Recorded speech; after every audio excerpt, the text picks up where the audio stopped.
Welcome, folksy folks. Welcome to Fabrica Folklore. My name is Vanessa Y. Rogers, and this is the podcast where we unravel the mysteries of folklore. This podcast is about exploring our stories, our fairy tales, our folk tales, and our traditions to better understand their significance in our lives today. As summer break comes to a close, at least here in the States, kids are getting ready to return to school, including my own. And that kind of got me thinking about why we associate apples with teachers. And the tradition of giving apples to teachers began as a humble gesture of gratitude and has evolved into a symbolic representation of the importance of education. It can be traced back to the early 19th century in the United States, particularly in the rural communities where cash was scarce, and many of the families were farm families. And so instead of giving their teachers cash as a show of appreciation, they would choose apples because they were abundant and they were easy to transport for these rural communities. Education was also at this time becoming increasingly important, and teachers were seen as role models and mentors. And this apple was meant to be a gesture of respect and appreciation. And I love these types of tidbits about our history because I feel like it gives us clarity on those traditions and those stories and helps us to understand our community and ourselves better. Our history isn't just in our past, it follows it. It follows us into our present today. So if that sounds like a podcast you want to continue to follow, make sure you hit that subscribe button, whether you're watching on YouTube or you're listening on your favorite podcasting platform like Apple or Spotify. So you get our notifications every week when our podcast drops. We have a fantastic show for you today. You're going to love it. Graeme Johncock is a storyteller and author of the book Scotland Stories, Historic Tales for Incredible Places. He also has a website and a YouTube channel, scotlandstories.com.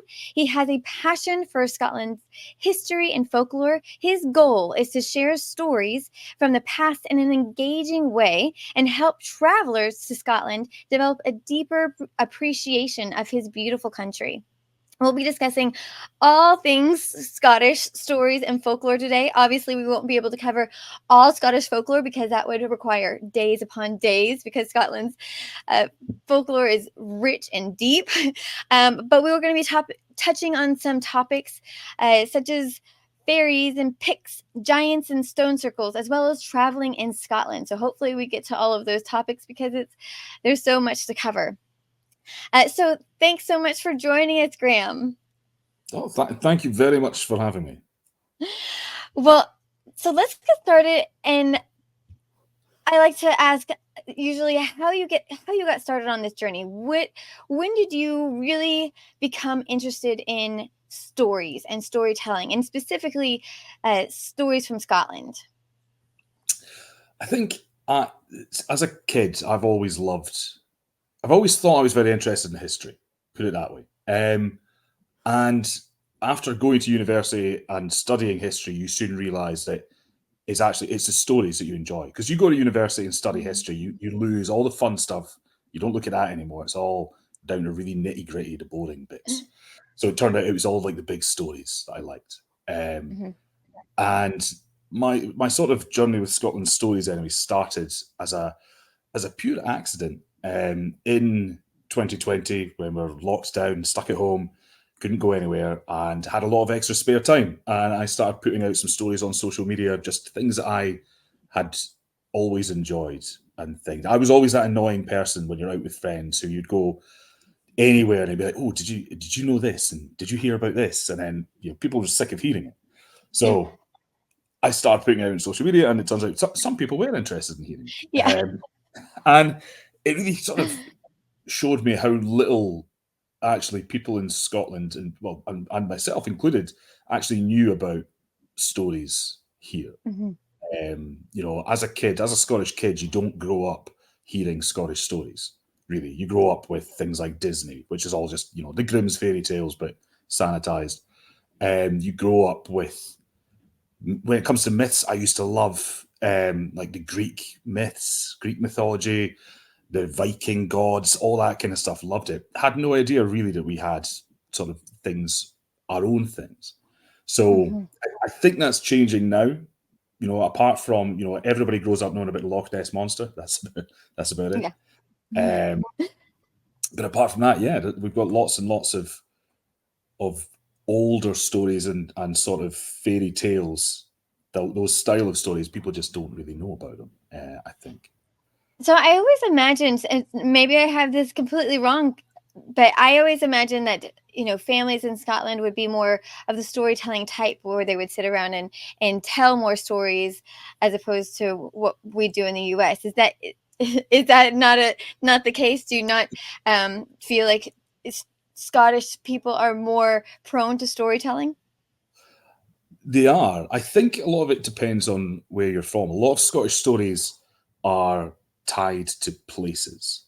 I like that. They're some of my favourite stories, the ones that are behind, you know, a literal rock that you can look at, or a hill you can climb, or, you know, a loch you can go swimming. They all have stories tied to them. So as a kid, I mean, you grow up hearing stories about your local place, but that could be, you know, they can be pretty mundane things. It's one of the reasons we're quite lucky that we have lots of really old storybooks, which I didn't know about until I started doing this, from the sort of the 1800s, early, mid, late 1800s. People like, there's a guy, John Francis Campbell, who's quite a famous story collector. And people like that noticed that that oral storytelling was kind of not going out of fashion, but we were losing it. Scotland went through a pretty horrendous period known as the Highland Clearances, which went from kind of the 1600s all the way through to the 1800s. Sorry. That's all right. Yeah, so we went through this thing called the Highland Clearances, which kind of went from the 1600s through to the 1800s, where lots of people in the Highlands, not just the Highlands, the Lowlands as well, but lots of people were moved away from where their ancestors had lived, you know, generations of people. And when lots of your stories are tied to a specific place, you tell that story because you can see that place. It's right there. When you move away, even just to the coast, or end up emigrating to America, Canada, Australia, places like that, the stories were being forgotten. People had no reason to tell them anymore. So certain people went around and realized this and started to collect them and write them down. So we've got some old collections of stories, but again, lots of them are kind of stuck in storybooks, if that makes sense. Right. You know, they're written in the 1800s, so quite old-fashioned language and way of telling things. That's one of the reasons I like doing what I do, because it's taking what might be quite a really, really long story that people just don't have the attention for anymore, the attention span, and sort of making it a bit more concise and trying to bring it to a modern audience, I guess. That's where the engaging part comes in. Yeah, I think a lot of the time people hear the term, you know, a fairy story, or, you know, a fairy tale, or even people just hear the term stories often and think that it's something for kids, and it's not. You know, you can make it for kids, but yeah, I think people kind of fallen out of that idea of sitting and telling stories as much. I feel like it's coming back into fashion, which I like. Do you I know that Ireland, they have fairy rings that are respected. Is that a thing in Scotland as well? There are, yeah, absolutely, yeah. So I feel like, I mean, I don't know as much about Irish fairies and Irish stories, obviously, but as far as I know, they're pretty well linked. They're very similar. In a thing. So we do have that. And there are certain, you know, there are fairy knolls, there are fairy hills. In fact, my partner's farm, one of the fields, there's absolutely a fairy knoll in that field. I know it. Well, we'll have to get a picture of that. I would love to see what a fairy. Did you say a knoll or a hill? Knoll. It's like a little sort of rocky bit, yeah. But there are lots of things like that that get, you know, respected. Yeah. Did you have a favorite story as a child or growing up, or maybe when you got to college that really drew you into history? When it comes to folk stories, let me think. There's a story, in fact, the first sort of kelpie story I ever told on Scotland Stories on social media. And it's the first one I ever heard. And it's interesting because it's not a very it's not typical of kelpie stories. If people haven't heard of kelpies, then a kelpie is a water spirit. It's a shape-shifting water horse. So often it appears by the side of lochs or rivers in the shape of this big, beautiful stallion. But it's a trap. It lures people onto its back. And once you're on the back of a kelpie, it gallops into the water to drown you and eat you, and you're never seen again. Often a liver or a kidney or something will just wash up on the shore, and that's a sign the kelpie's got somebody. So they're often quite horrid creatures, or they're seen as that. But the first ever story I heard of them is the kelpie of Loch, where the kelpie has married a human woman, and she's very happy with him. There's nothing malicious about it, but down in the depths of Loch, up in the North Islands, it's very cold, and she's not very happy with, just eating raw fish and all that kind of stuff. So the kelpie traps a builder, lures the builder onto his back, gallops into the water. The builder obviously realizes what's happening and thinks this is his time. It's up. And when eventually he can't take it anymore, he takes a big deep breath and finds out that for some reason he can breathe. And the kelpie says to him, it's fine, don't worry. I'm not here to hurt you, but I need your help to build this giant chimney because I want to make a fire to keep my wife warm and happy. So, without really much choice in the matter, the builder goes ahead and does what he's told. The kelpie uses his immense strength to carry the big rocks, and the builder builds this chimney, and before you know it, it's stretching right up to just below the surface of the loch. A little bit of kelpie magic, the fire's going, kelpie's wife is warm and happy. It's great. The kelpie takes the builder back to his home, and anytime he needs any food, he just leaves a basket by the loch. The kelpie makes sure it's full of fish. And this story is proved because to this day, even when it's really cold, it's really snowy, it's icy up in the North Islands, Loch will freeze over apart from one spot, which always stays thawed out, and that's supposed to be just above the kelpie's chimney. Oh, how cool! So I like that. So I like stories that explain like a natural phenomenon. So I always liked it, and I told that one, and then I realized that that's not what kelpies are usually like at all. It's a terrible story to tell as your first kelpie story because people get the wrong impression of them. Right, because normally they're like stealing children. It's often like it's told to children to keep them away from water. Is that exactly? Yeah, exactly. Like there's one from up in the far north, up in Sutherland, where it's it's like 7 children, and it's 6 girls and a boy, and you should really have been in church on a Sunday, but they were playing down by the loch instead, and a kelpie wanders up, and not thinking what they're doing, when the wee girl jumps on its back. And then the next one jumps on its back, and the kelpie gets longer and longer to accommodate all the kids. And it's only the wee boy that is nervous and goes and puts his finger on the flank and realizes it's stuck, knows it's a kelpie. So the wee boy whips out his knife, because every wee boy's got a knife apparently, chops his own finger off to save himself. And all the other kids are drowned in the water and disappear. And the wee boy, missing his finger, survives to tell the tale. Like, that's a more typical kelpie story. Well, there has to be some blood involved, right? Exactly. This is the thing about when people say stories are for kids. Most of these stories are they are for kids, or they should be for kids, but they're not. They're not all happy and smiley and things. They're more real. They're not the sanitized versions of stories that we tell our children today, usually. Exactly. Yeah. The good thing about we saying that lots of kids don't grow up, or my generation, we didn't grow up learning Scottish stories. There is now on the sort of beside the main motorway, I don't know if you've seen these before, these giant horse statues called the kelpies, sort of not far away from Stirling, between Edinburgh and Stirling. Yes, they're giant. Yeah, they're enormous. They're 30 meters tall. They're the largest equine sculptures in the world. Yes, and partly they're there to commemorate the sort of local history, because they're beside a canal, and these big horses used to pull the boats along the canal. But also they're called the kelpies. So horses and water together. That's those are the elements of a kelpie. And the good thing is, kids can go and ask, why are these giant horses called kelpies? And hopefully somebody will tell them the story. So it's good. It draws attention to these things. I saw. Have you seen the movie Frozen 2? I haven't. No. There's a water horse spirit in that movie, and I wondered when I saw it if it was intended to be like a very nice version of a kelpie, or where that imagery or idea came from when they were creating the story of Frozen 2.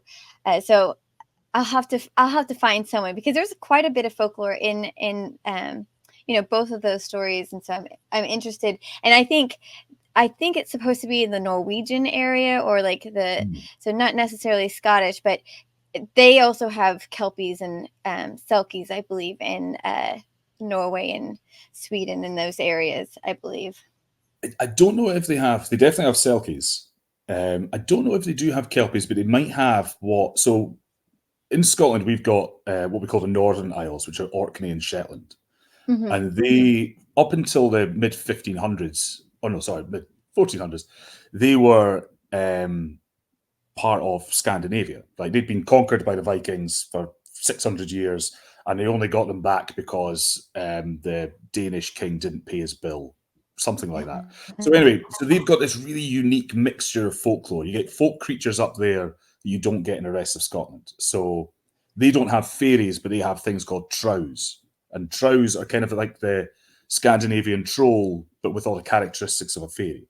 So they live underground, they go out and cause mischief. The time isn't, you can go into a trow hill just like you go into a fairy hill, and time doesn't pass the same way there. So there's stories of like a fiddler who gets lured in to play the fiddle for the fairies, and he has one night, and it's a wild night, and it's like the best night of his life. He's never played music quite so well. And when he comes back out and he carries on walking home, he eventually gets to his house when nothing looks the same. And he goes inside, and there's this strange family in there. And obviously he's quite confused and irate that there's this random people in his house. And he's shouting and screaming, and they're getting scared that some random man has entered their house. And there's just one really old guy in a corner who says, "Oh, I remember there was a story about a guy who disappeared in that hill 100 years ago." And the fiddler realizes the trows have played this trick on him, and he goes outside and he plays a tune on his fiddle, and when he plays the final note, he crumbles into dust as the 100 years catch up with him all in one. But anyway, so that's one example, trows and fairies. But he also have something called it's called a njuggle. I never know if I'm pronouncing it right, but it's Njuggle, and it is very similar to a kelpie, but it's not a kelpie, but it kind of is. And I'm fairly sure that is like the Scottish kelpie mixed again with like a Scandinavian version of that type of thing. Interesting. Yeah, it's so interesting to see how the stories change per location, because each location has its own unique qualities, and so and the people, they have different experiences, and so they create new original stories, and they have some ties, but they end up becoming their own individual ones. I always love to see how that works. Okay, so let's talk a little bit about. I was perusing on your blog, and I just picked a few of the characters that I thought we could talk about. Scottish witches was one of the first things that came up as slightly different than a lot of other places see witches. Can you tell to us a little bit about how Scottish witches are slightly different? Yeah, Scotland has a very strange relationship with witches and witchcraft in our history. We've got lots of stories about witches, and there's a real spectrum of difference from these evil, the evil witches you think of sometimes when you think of things all the way up to sort of don't know what you would call them. Often call them spay wives, or people, wise women, or people who have a gift, but are not necessarily evil, and kind of everything in between. I think when you look at really old witch stories, you have this idea that witches are, well, they're like people. They're not uniformly good or bad, just like people aren't. But the difference, the thing that really comes in is in King James VI of Scotland, so in the sort of second half of the 1500s, became obsessed with witchcraft and terrified of it, and was convinced that witches were trying to kill him and his wife, Queen Anne.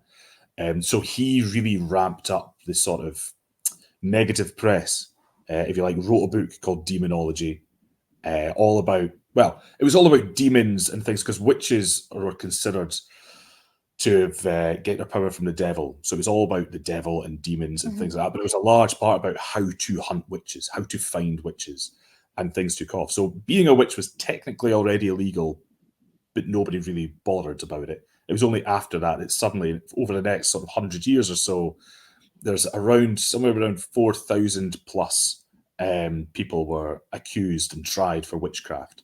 And it's something like about 80% were women. So it wasn't uniformly women, but it was vast majority of it. It was a pretty horrible time. A lot of people died. I always think it's interesting when people hear witch trials, they instantly think of Salem in America. But that was really quite a small, when you go into some of the witch trials we had here, were far larger and far more brutal, shall we say. Was it happening around the same time, do you know, as what was happening in America? So, yeah, they were around about the same time. I think Salem was quite late on. Scotland witch trials went up all through the 1600s. Okay.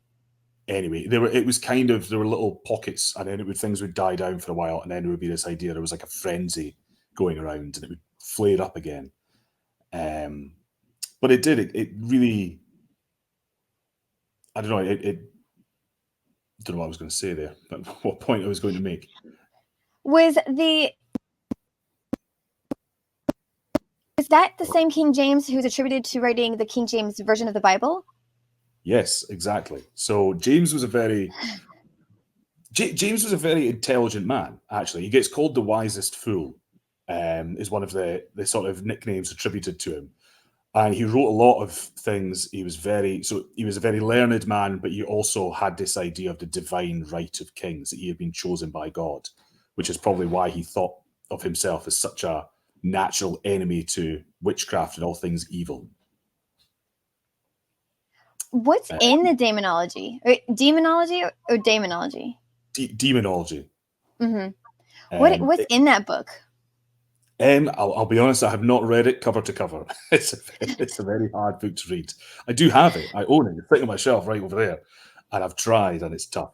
But there are things about how to find witches, things like witch spots. So, they had things called witch prickers that went around with needles, and they would try and find a spot that you could prick that didn't bleed, and things like that. It was all... And he would go looking for moles on bodies, a sign that somebody had made a pact with the devil. So things like that. Yeah, when I read that on your website, I was like, I have a birthmark. I wonder if that would have marked me. I have a pretty prominent birthmark on my leg. So that must have just been such a scary time to be, if you stand out at all, you could be accused of witchcraft. I think the biggest thing was, if you were accused, they would always find something that, to find you guilty. To be fair, not everybody was found guilty, but there's this idea these days that it's, it was healers, or it was spaewives, it was wise women, it was things, but actually it was far worse than that, because it was just anybody. It was anybody who had a grudge against anybody. They could try and find a reason to get them. In fact, there's one of the true, when I say true stories, I mean factual, very historic stories. There's a woman called Lilias Adey, who's become quite famous recently in Fife, and she was accused. First time she was accused, it was kind of thrown out, because the neighbour, this woman that had accused her of casting a spell on her and making her sick and giving her a terrible headache and making her unable to walk properly. And everybody had seen her drinking the day before heavily. They're like, "You're just hungover. Like, this is normal. This is not witchcraft." And then very soon after, she was accused again by somebody else. And that's when often it was the local minister, said, "Oh, well, there's no smoke without fire, so we'll be better to investigate." And she was then taken into the toll booth and tortured. And most of the time, torture isn't, all these sort of thumb screws and things like that. It was just sleep deprivation. They just wouldn't let them sleep for days. And when you don't sleep for days, you hallucinate. You see things. And she gave some really detailed accounts of fraternizing with the devil and all this kind of stuff. But then she died before they could actually put her on trial. So there was this big, well, what do we do with this woman that we're now convinced is a witch, but hasn't been found guilty of witchcraft? So they wouldn't, what they would normally do with witches is strangle them and then burn them. So that the devil, and the reason they were burnt is so that the devil can't reincarnate them and, cause mischief again. So they couldn't do that. So what they did is bury her on the beach between the high tide and the low tide mark, so that she's neither on land nor on sea. And just to be sure, they dumped a giant rock, this huge slab of stone on top of her, just in case she did get brought back, she couldn't claw her way out.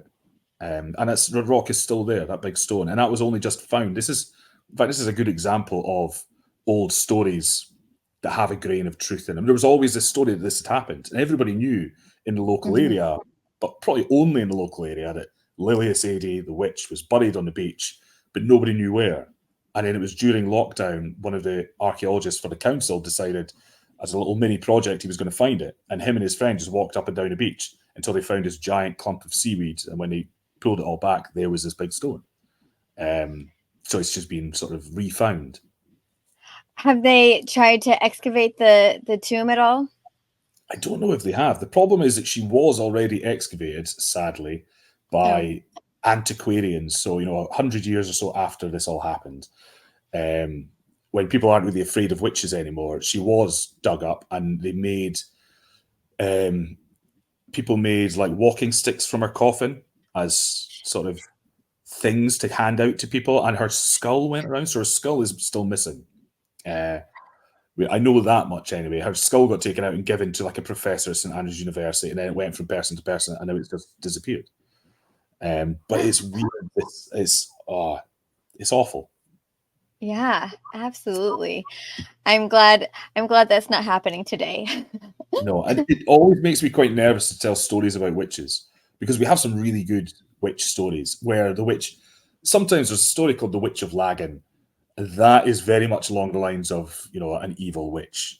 There's a hunter who is a witch hunter, but in this story, it's a good thing to be a witch hunter, not one of the ones that goes around trying to murder innocent women. Anyway, and he's in a bothy one night, a little cottage out in the woods somewhere, and he hears this pawing at the door, and he goes, and there's this cat that goes to walk in, and he instantly realizes this is not a normal cat. This is often witches were said to shapeshift into cats, which is one of the reasons we have this idea that witches have black cats. But it's actually, in the older stories, it's witches turn into black cats. So anyway, this cat comes in and says, "Oh, don't worry, I'm not here to harm you. I just, it's cold and it's wet outside. Just want to warm up." And he says, "Okay, as long as you." He thinks about it. He says, "Okay, fine." And I'm trying to remember how the story goes now.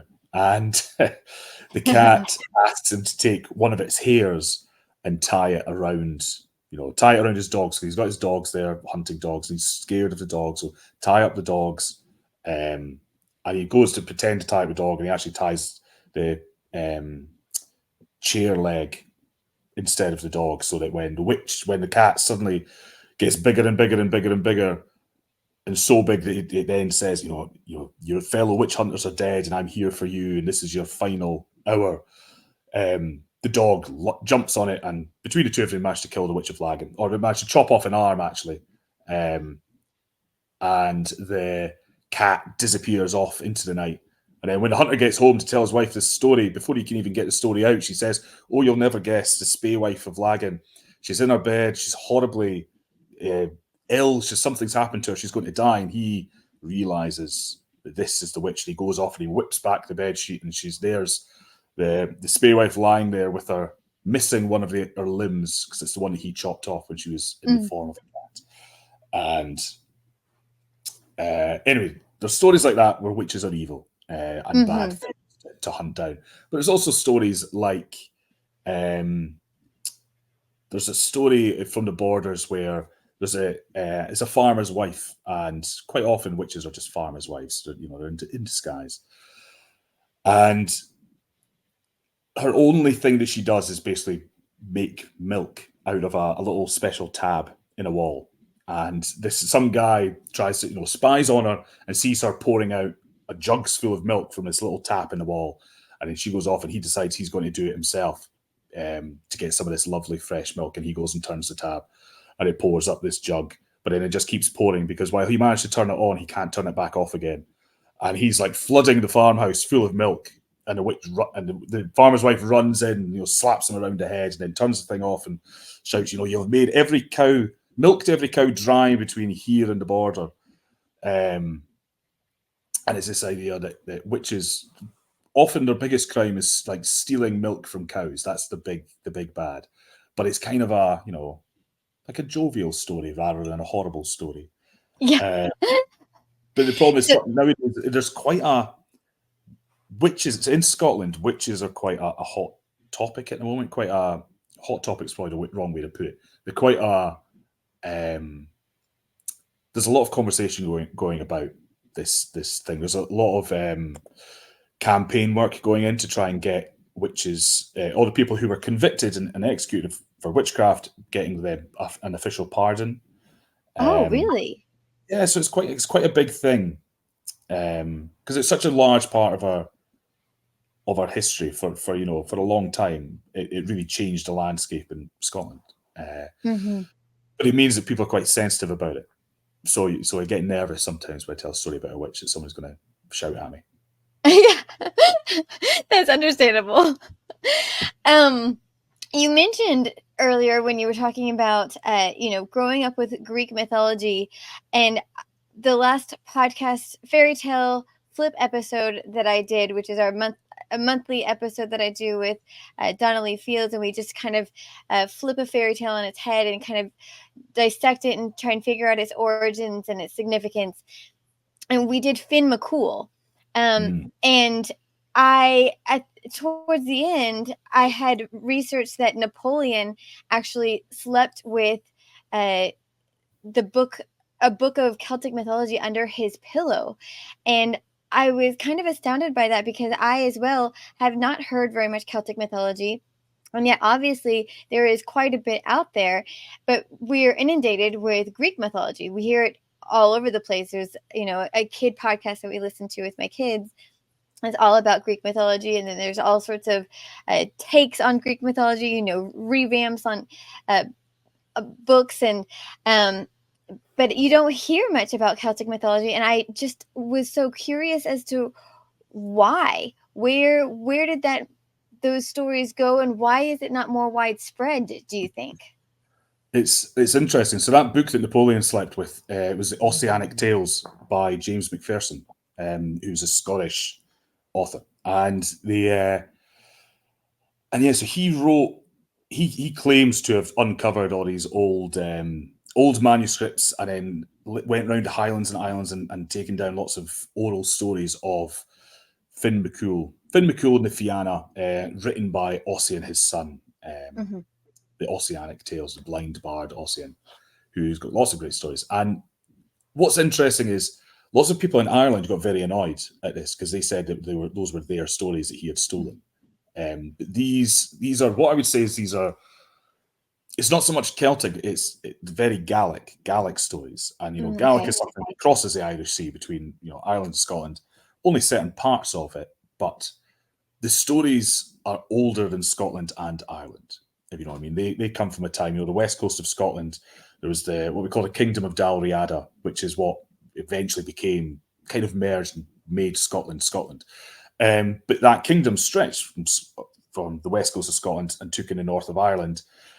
And so stories passed backwards and forwards. So lots of stories of Finn McCool. In Scotland, he often gets just called Fingal.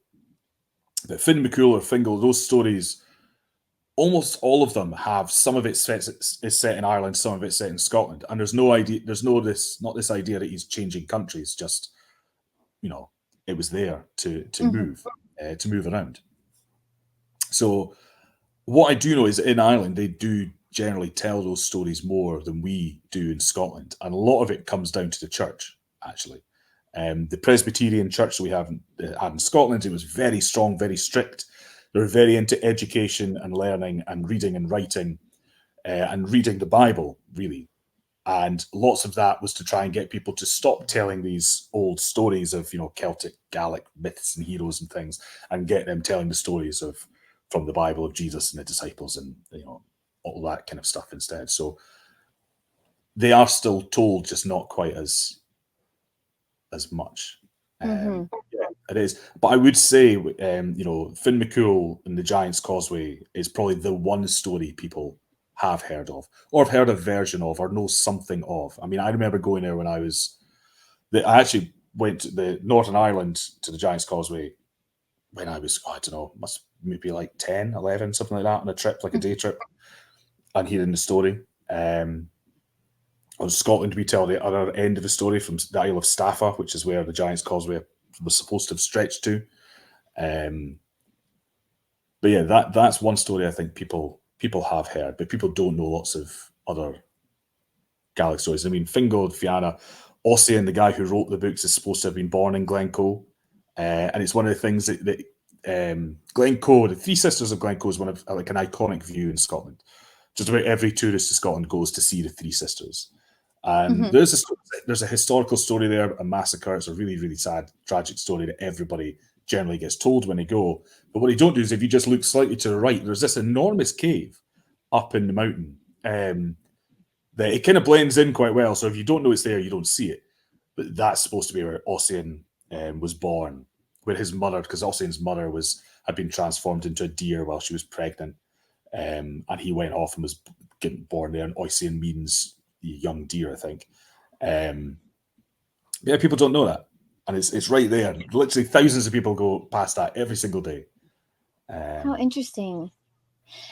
And so I was curious. The story is of Finn McCool is on the Northern Irish side, and he's wanting to fight the giant Benadonner on the Scottish side, and then when he realizes that Benadonner is so much bigger than he is, he like hightails it back to Ireland, and then he's tricked. Benadonner is tricked by Finn McCool's wife to think that Finn McCool is actually Finn McCool's baby, and so Benadonner gets scared that Finn McCool is actually much bigger than he is himself, and so Benadonner runs back.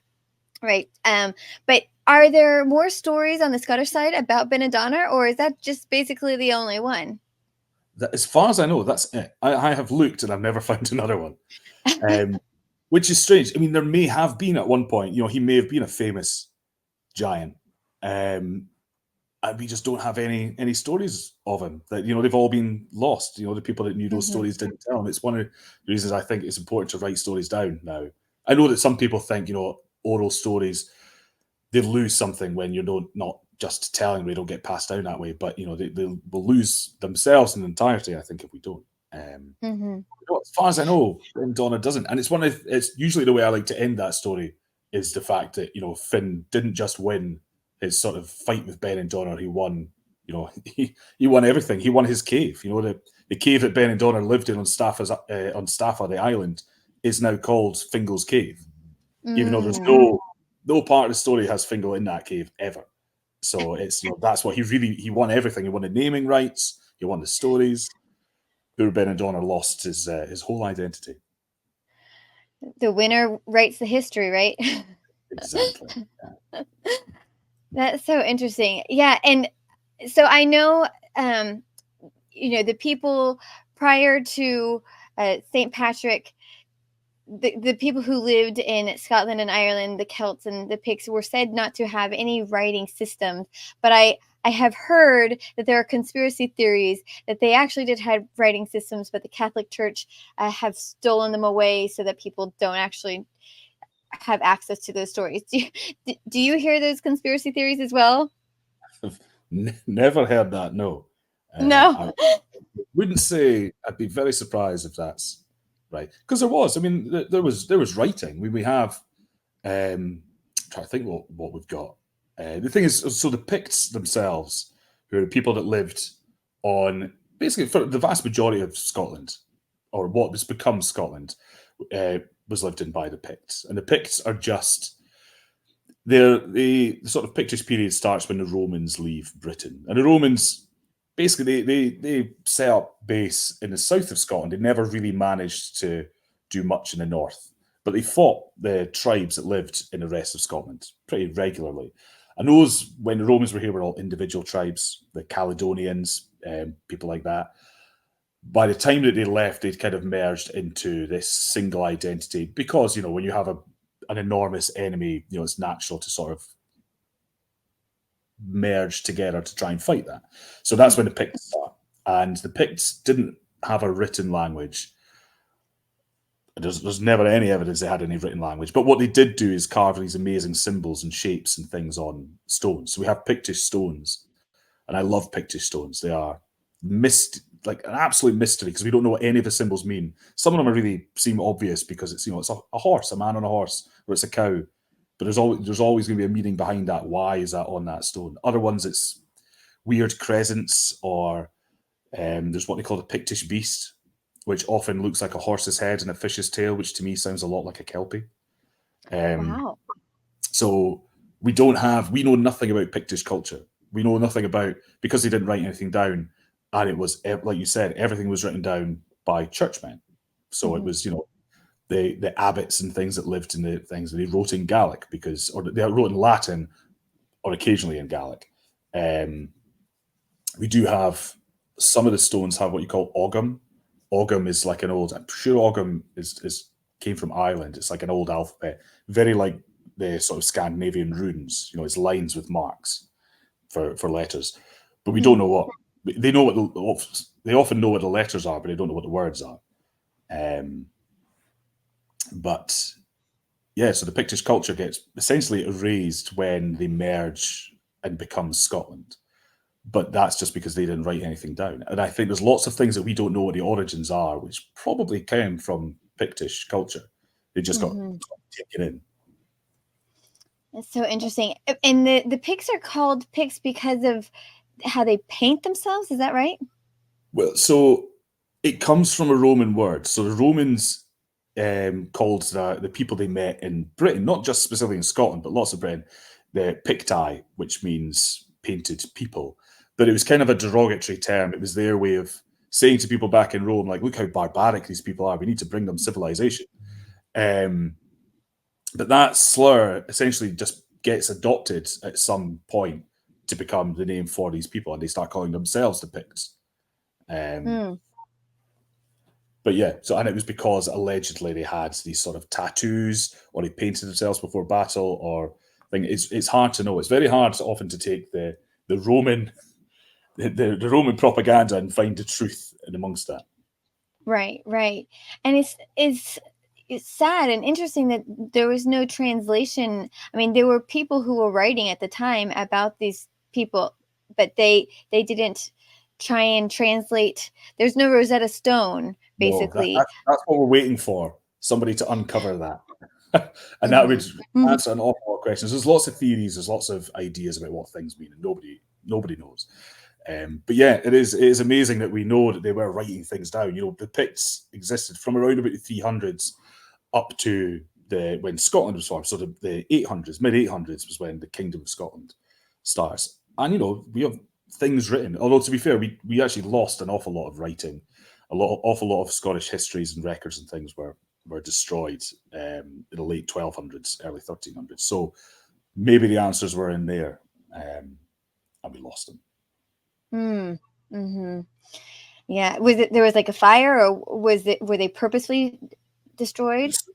It's around about the time, if you've ever seen the film Braveheart, it's around about that time, which, Braveheart, not historically accurate, but gives an idea of what was going on, where we had the King of England, Edward, came up and tried to essentially subjugate Scotland. And at that time, lots of, if you destroy a country's culture and identity, it's a lot easier to then consume it and make it part of your own. So that was what happened, is they all miraculously disappeared, but were essentially destroyed. So one of the way I actually discovered you existed was I was researching for one of the fairy tale flip episodes when we talked about Rumpelstiltskin, and I really wanted to try and find different Rumpelstiltskin stories around the world, because it's one of the oldest stories. They think it's around 4,000 years old and they can tell that because main threads of it are so widespread. And the Scottish version, Whoopity Story, is that how you say it? Yeah, Whoopity Story. Story. And that's the Scottish version, but it's quite different than the Grimm's fairy tale, for instance. Do you mind just giving us a little rendition of it and how it is slightly different? Yeah, no problem. So the story of Whoopity Story comes from a village which isn't well, I'm not saying it's not a real village, but it's a village that doesn't exist anymore, called Kittlerumpet. And there lived a very unfortunate woman whose husband had gone off to market one day, all the money, never came back. And, she still had a life, though. She wasn't going to complain about it. She had a roof over her head. She had a young son, and she had a prize pig that always made her lots of money. Her pig was pregnant, and she was, that was her pinned all her hopes on that. And then one day the pig gets sick, and she doesn't know what to do. She's looking after it. If this pig dies along with all the piglets, that's it. Would be the final thing to push her over the edge. And she's sitting there, starting to cry, when this odd figure appears, all dressed in green, and says, basically, look, I can help you, but what are you going to give me in return? And the woman says, I'll give you anything at all. I'll give you the clothes off my back, whatever. And the thing says, okay, gets a little thing and gets a bit of water or something, rubs it around the pig, says pitter patter, holy water. They love rhyming things in stories like this. And as if by magic, the pig, that's it, cured, wanders off like nothing's ever happened. And the good wife of Kittlerumpet is saying, hang on, I'll wait. I've got my dog next to me. She's just making herself comfortable. This Molly's an important part of my situation. Right. So, yeah. So the woman's saying, I'll give you anything, and the stranger says, well, look, the only thing I want is that bairn of that child of yours. I'm going to take that as payment. And also, the good wife Kittlerumpet is going to cry all over again. This is even worse than losing her pig. But the stranger says, look, you've got 3 days with your child before I come back for him. And then you'll get 3 chances to guess my name. And if you can guess my name, then you can keep him. But I can warn you now, you're never going to guess it. And then disappears. So, obviously, she's wandering around thinking, how the hell am I going to figure out what this stranger's name is? What am I going to do? And she's wandering around the woods thinking on her plight for the next few days. And then she hears, over the sound of water, a strange noise, a strange singing. And she has a wee look, looks through the trees, looks through the branches, and there she sees that wee woman sitting at a spinning wheel, singing to herself, little Ken's our good dame at hame, that Whoopity Story is my name. And then that's it. She's found out the secret. Then the next day, that's it. The woman comes along and she's saying, okay, time for me to take my payment. And the woman of Kittlerumpet says, no, you said I get a chance to guess your name first. He says, well, it's a pointless exercise, but fine, give it a chance. And then she says, oh, how about is it Tatty Bogle? And she says, not even close. He says, all right, is it Barbara? And she says, no, it's not Barbara, of course not. You got one last chance, and then that's it. I'm taking your kid. He says, oh, I don't know, it's not Whoopity Story, is it? And then that's it. She goes, pale. And then she goes red with rage, and she just doesn't say a word. She just storms off down the path. And that was the last time the good wife of Kittlerumpet ever saw Whoopity Story. Now, is Whoopity Story supposed to be a fairy, a witch? What is she supposed to be? I get the fact that the story always says she's wearing green makes me think she must be a fairy. And fairies often liked to do mischievous things, so that would sound about right to me. And are fairies generally human size? They can make themselves human size? So it's interesting. We get fairy stories are kind of different around Scotland. Often in the Highlands, fairies are wee folk. Literally get called a wee folk. And when I say wee folk, I don't mean like Tinkerbell size. I mean like Hobbit sized. They're wee folk. In the Borders, which is kind of where this story seems to come from, they're often bigger than it. They're often reasonably normal size. There's stories about the Queen of the Fairies, And the Queen of the Fairies sort of, seduces men every so often. A guy called Thomas the Rhymer is seduced by the Fairy Queen and goes off. So they always seem, there's never really any mention of their size, which makes me think they're closer to human size anyway. Mm-hmm. And is this a well-known story? Is this a storybook story that you tell to children? If you pick up a collection of Scottish children's fairy tales, then it would be in there, but I wouldn't say most Scottish children would have heard of it. Mm-hmm. Which again is quite sad, because just about everybody's heard of Rumpelstiltskin. Even if they don't know the story, they know the name Rumpelstiltskin. Mm-hmm. Mm-hmm. Which is a German tale, but you have your own Scottish version. Exactly. Yeah, so I find that really interesting. One of the things that when I was researching Rumpelstiltskin, is a lot of times in the different versions, the woman is a lot of times at a spinning wheel, and this is one of the only versions where she's trying to get her sow, revived. Do pigs have a special significance? The reason I ask is because the spinning wheel was evidently incredibly important. It was an incredibly important skill for women to have, and so women who weren't able to spin were seen as, kind of not wife material. So I was just curious if there was that element for the pig as well, or if that it just happened to. I don't think so. I mean, I don't think anybody ever thinks if you can't raise a pig, you're not a good wife. So, I don't know, but it's weird that the story is that is how the story goes. But you're right; it's not, pig rearing doesn't often show up in Scottish stories. Cows show up an awful lot more. We've got far more history with cows, but even then, not in the same way. Not in the ladies have to be able to look after the cow to show that they're good wives. Mm-hmm. Interesting. Okay, so let's talk a little bit. Let's talk about your book. Tell us about your book and how you decided to write it. So the book, it's a collection of Scottish stories. So short stories behind real places. So this is the idea of what I like to say is they're not fictional stories, because they're a mixture of historical tales in that, they're things that have, some of them are battles or adventures or things that happen in real places. Some of them are what you might call sort of stories, like folk stories, but it doesn't mean it's not a real story. I'd say they're all real stories because these are stories that people told about that place for hundreds of years, and that's what makes it real.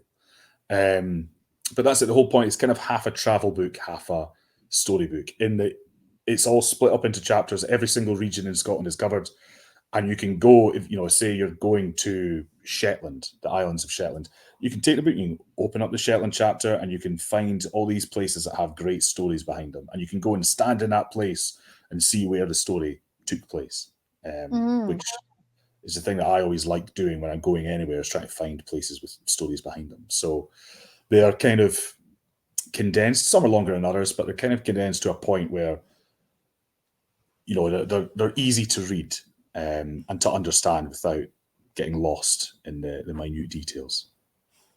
But so it's a travel companion. It is, but it's a travel companion in it. If you're traveling, you can use it to help you find places. And on the other hand, it's also a book that can help you travel from your home. You can sit and you can go through it, and there are pictures in there, and you can travel around certain regions without ever leaving the comfort of your own chair. Because not everybody will be able to come over and see these places for themselves. It was great. I saw somebody actually when I was on Skye last week. Yeah, I was on Skye and met somebody in a bookshop. I just happened to be there chatting to the guy, and I signed a book, and somebody came up and asked me about it and then bought the book that I just signed in the bookshop. And I was like, oh, great, hope you enjoy it. And then later on in the day, I was at a castle in Skye, Duntuam Castle, and I saw the same couple there, and they had the book, and they were like, we just found this place because of your book. And I was like, that's exactly what it's for. This is great. Awesome. And you also do tours as well for tourists who want a specialized tour guide. That's right, yeah. So sort of private, small private tours. So just a normal sized car. So not like a big minibus group with 15 other people. It's, you know, usually it's families or groups of friends. And we go anywhere you want to go, really. Anywhere that interests you. If it's, you know, if you have a special interest in folklore, we can go around lots of places that have these folk stories in them. Or if it's, you know, it could be a special family interest in a certain area. There is, you know, I've gone everywhere and anywhere around Scotland on these tours. Do you have a favorite place? Oh, see, that's tough. That's a very difficult question. Scotland has a lot of places. Yeah. I mean, I like getting out to the islands. There's a little bit Argyll in the sort of south of the west. And it's just lots of little things there, lots of stories, lots of little chapels, lots of evidence of, you know, like abandoned villages. Sort of, I don't know why, but I just always feel drawn to that little corner. So is there as much folklore in like the bigger cities? I mean, I think the only big city I know in Scotland is Edinburgh. Did I say it right? Edinburgh. Edinburgh. Yeah. Is there as much folklore in the bigger cities as well, or mostly in the rural areas? There is more folklore in Edinburgh than you would believe, I think. If you go there, you wouldn't know it. There is, I mean, there's obviously the sort of usual ghost stories and stuff like that. But Edinburgh has lots. Edinburgh, I mean, there's a hill in Edinburgh called Calton Hill, and most people who've gone to Edinburgh have stood at Calton Hill because it's a beautiful view up there. It's a small hill, lots of monuments on it, great view. But there's an old story about the fairy boy of Calton Hill. And it's just this boy that used to go and play his drum for the fairies. And there's a record of an old sea captain. I can't remember exactly when it is. And this sea captain was visiting Leith, which is the port area of Edinburgh. And somebody said to him, you know, this wee boy was marching past and he's asking who's that. He says, "Oh, that's a wee boy who goes and plays his drum for the fairies every, you know, Friday night or whatever it is." And the guy's like, we've got to think. He says, you can't stop him. He will always go, no matter what's happening. He has to make his appointment. And they essentially kidnap this wee boy and try and hold on to him to stop him going off to see the fairies. It's a really weird story. It's a really strange tale. It's one of those tales that is so strange it makes you think it's true, if you know what I mean. There doesn't seem to be any point to it or why this guy, but it's just a factual. I met this wee boy, he plays drum for the fairies, and he wrote this down in a letter that this happened, and the boy disappears into the hill and they don't see him again. So anyway, there are tales like that. There are folk stories in Edinburgh. There are far more out in rural areas, I would say. And places like Glasgow. So Glasgow's the other big city most people have heard of in Scotland. It doesn't really have a lot of folklore at all. It wasn't a particularly big place up until the sort of 1700s. Really, it really exploded in size. The only big folk story off the top of my head I can think of in Glasgow is a story from its founder, who's Saint Mungo. So this one of the early Christian saints, the story is actually on the coat of arms for Glasgow. On the coat of arms, Glasgow, you'll see a fish with a ring in its mouth, and a robin and a tree, and I'm sure something else. I forgot what it is. And they're all miracles that Saint Mungo did. But one of them took place at the River Clyde, where the city is, and it's all to do with a king and his queen, and the queen was cheating on the king with the king's right hand man, which is an awful thing to do. But she had given this her lover a ring that the king had given to her, and basically the king discovers it's a ridiculous, stupid thing to do, and the king then, when he's away with his men, sees this guy's wearing the ring that he gave his wife. So while he's sleeping, he sneaks and steals the ring back, and he throws it in the river. And then when he get back, he says to his wife, because he doesn't want to just accuse him, he wants to prove what's happened. So he says to his wife, "Why don't you wear that ring that I gave you that time, at dinner tonight?" And she says, "Oh yeah, of course, no problem, I'll do that." So she has to run to her lover and say, "I need that ring back quick because I need to wear it to dinner tonight. He's asked for it." And the guy doesn't have it, doesn't know where it is. And she realizes that what's happened. And she goes to St. Mungo to ask him to help. And he sends one of his followers to the river to go for fish, bring back the first fish he catches, cuts it open, and there's a ring inside. And he gives it to the woman, and it saves her life.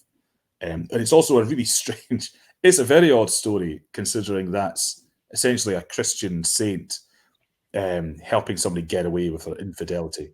That But, is very strange. Usually there's a punishment for sinning. yeah, yeah.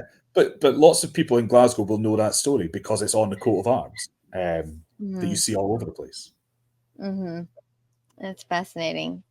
Well, I feel like I'd be remiss if I didn't ask you about Outlander, because I feel like Outlander has really brought a lot of attention to Scotland, and specifically the stone circles. So can you tell us a little bit about the stone circles, and did the book get it right, or the show? Well, the stone circles they're found all over Scotland. So it's not just in the Highlands. You get lots of them. I mean, there's standing stones in the middle of Edinburgh. People don't know about them mostly, but there are standing stones just in the middle of housing estates. But so most of them, they're from around about 5,500 to around 4,000 years ago. They were raised, they were erected. We don't know why. Lots of theories behind them that are kind of either solar or lunar observatories. But there's some areas where there are, there's not just one stone circle. There's half a dozen stone circles. In fact, the Isle of Lewis, where the Callanish standing stones are, and the Callanish stones are actually the ones they used in the show Outlander. They made copies of them and then put them on a little hill that doesn't have any standing stones on it. But there's about at least half a dozen, if not about 10 standing stones around in this one small area, little stone circles. So lots of them. We don't know why they would have so many in one area. There are some of them that do have stories behind them. None of them have any time traveling stories. I'm sorry to say. There's a group in Kilmartin Glen, which is a glen that has lots of ancient monuments in it, which is actually in that area I was talking about. I really like that little bit in the south side of the west, and lots of people, because there's quite one specific quite big stone. It's quite impressive, and lots of people like to go up and get an Outlander moment where they touch the stone and get a picture taken, like they're going to travel through time. And then they go and read the sign next to it that says that the traveller folk, who in Scotland often get called tinkers, the travellers used to use these stones as a place to camp because they felt protected by the stones, but they considered it incredibly unlucky to ever touch the stones. And if you ever touched one, you would be cursed. And all these people touched them and then realised they're cursed. But no, I'm sorry that there's no time travel stories behind them. The vast majority of them are they're just there. They're just stones. They're just people have grown up and they've been there for thousands of years. And it's one of the things I like in Scotland is that we often just have these ancient monuments just there. You just grow up and they're just a part of your life. Yeah. Are there any like festivals or traditions around the stone circles that still happen today? I mean, I assume back when they were, built, there probably were some sort of traditions around them. But do people still do summer solstice or winter solstice around the stones? People do sometimes go to them for certain solstices. There's not so much a tradition of a festival or a thing like that. I mean, they were built so long ago that by the time people wrote anything down, it was already far into the distant past. So, I mean, there are some people who like to say that there's the stones. These are the things that used to happen there, and we used to do stuff, and druids did this and that. And there's not actually any evidence for any of that. People go and they feel special at these places. They feel a special energy, or they feel a special, like they should be doing a certain thing at certain times of year, and that's absolutely fine. I have no problem with that at all. If it makes them happy. There are certain things like what you more often find is at certain burial cairns. So a cairn is just a big pile of stones, really. But old burial cairns, again, are about 5,000 years old. We don't know exactly how they were used. We know that people were laid to rest in there, but often not forever. Or often it was a communal thing rather than just people think of them like the pyramids, one great giant thing for one person. And it seems like they maybe became that, but about 1,000 years after it was built, somebody repurposed it as this is going to be my grand tomb. But anyway, lots of them, like some of the most famous ones are the Clava Cairns, which are just outside of Inverness. And those have a passageway. They don't have a roof anymore, but they have a passageway that points directly to where the winter solstice, I think, where the sun sets. Either rise or sets, actually, I can't quite remember. And so people will go there to see the sun come down this and light up at the back. The best one is called Maze How on Orkney. And Orkney is where all standing stones, all chambered cairns, all this whole culture seems to have originated in Orkney. All of the oldest examples take place there. These little islands to the north, and they've got this enormous chambered cairn, which has still got its roof. It's covered in turf. And it's got a really, really long passageway. And I mean, it must be, I don't know, it must be about 10 meters long. I've been inside it. And at the midwinter solstice, as the day goes, the sun shines right down this passageway and lights up the inside as if, you're holding a torch. It's supposed to be incredible. I went about 2 days after the solstice when it was supposed to be happening, and there was a violent snowstorm. So it was so dark. I didn't get any of the stuff, so I need to go back again this year. That does sound really incredible. Oh, man, you're making me want to go to Scotland. I have been once, and I did go see Loch Ness. I did not see the Loch Ness Monster, unfortunately. Is that one of the stops on your tours often, or are people done with Loch Ness Monster? No, lots of people want to say. I mean, Loch Ness itself, you've seen it. It's pretty impressive. It's enormous. It's like the favourite fact of every tour guide in Scotland is that there's more water in Loch Ness than every lake and river in England and Wales combined. If you took all the water from England and Wales and poured it into Loch Ness, it would only come up just over halfway. That's how enormous it is. So lots of space for the monster to hide, I would say. So lots of people do like to see Loch Ness. I've never saw the monster yet. Well, and I think a lot of the mystery around it is that it's murky and it's so deep that you can't really even see in the water, right? So like even when they put cameras in there, they can only see so far. And so there's so much room for, an ancient dinosaur to have continuously lived, I guess. Yeah. So that's it. It's really peaty water, so it's quite dark. It picks up all the peat that runs through all the rivers, and it's about 220 meters, around about that deep. So pretty deep, and it's quite narrow. That's the thing. What you don't realize is it goes right down. I've been on one of the boats that has a little sort of sonar thing, so the depth sensor. So as you go out, you see it just get deeper and deeper and deeper really quickly. But it's not the deepest loch in Scotland. So on the west coast, kind of almost in a direct line with Loch Ness, but not quite. There's a loch called Loch Morar. And if you look at the depth of all the Scottish lochs, they kind of go out pretty gradually. They get in the hundreds, and then they get out, and then Loch Ness is there at 220, and it kind of goes gradually. And then suddenly, Loch Ness is the second deepest. Loch Morar is about 90 meters deeper. So that's around about 300 feet, say. So quite a lot deeper in comparison to all the other lochs. Don't really know why that is, but it also supposedly has a monster living in it. And obviously the Loch Ness monster is called Nessie. The Loch Morar monster is called Morag. And Nessie has always been this kind of quite easygoing, this thing that just people see, but never really interacts with people.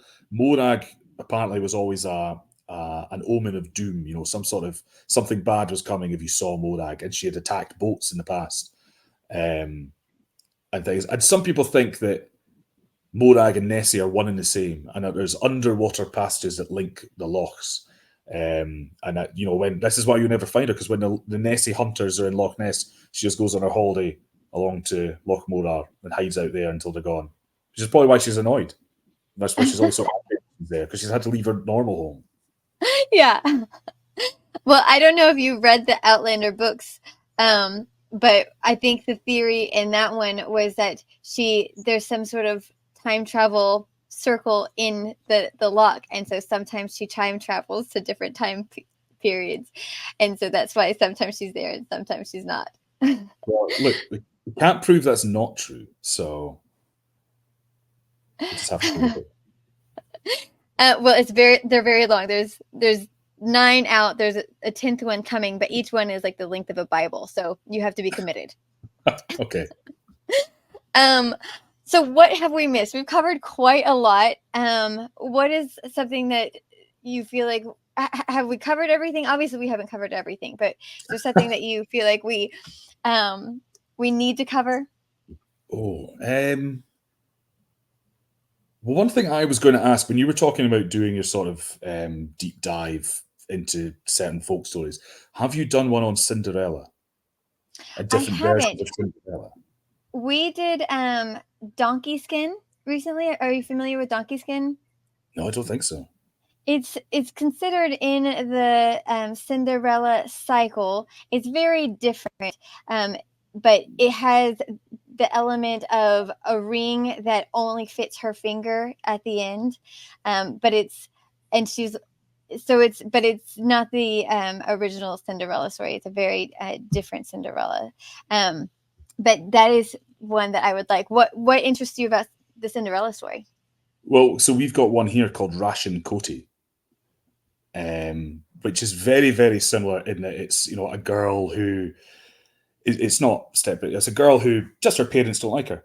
She's got a sister, and she's the golden haired one, but everybody likes her sister who's got the dark hair, and she's poor Ration Coty, who isn't called Ration Coty at the start, but she is the one sent to go and do all the sort of horrible jobs and the dirty things and go out and look after the animals, stuff nobody wants to do. But he never realised that they start to realise every time she comes back from looking after the animals, she's very happy. So her sister goes to spy on her, and it turns out that Ration Coty, Cinderella has a fairy godmother. Ration Coty has a fairy god cow, and this wee red calf looks after her and gives her food and does all this stuff, helps her out. So her parents are furious. So they burst in on her one day when she's there with the wee red calf, and they hand her an axe, and they tell her that she has to kill her favorite cow, the one that helps her. And she turns around and she's looking deep into the cow's eyes, and she's thinking, I don't know what to do. If I don't do this, they're going to make my life even worse, and they're going to kill the cow anyway. So what do I do? And then suddenly it dawns on her. She picks up the axe and she raises it above her head, and then she turns around and she chops her sister's head off, and then she jumps on the back of the cow and they race off into the woods. And because they're racing through all the the bushes and the thorns, it tears her clothes to shreds. So the cow makes her a dress made of rushes, which is why she gets the name Ration Coty.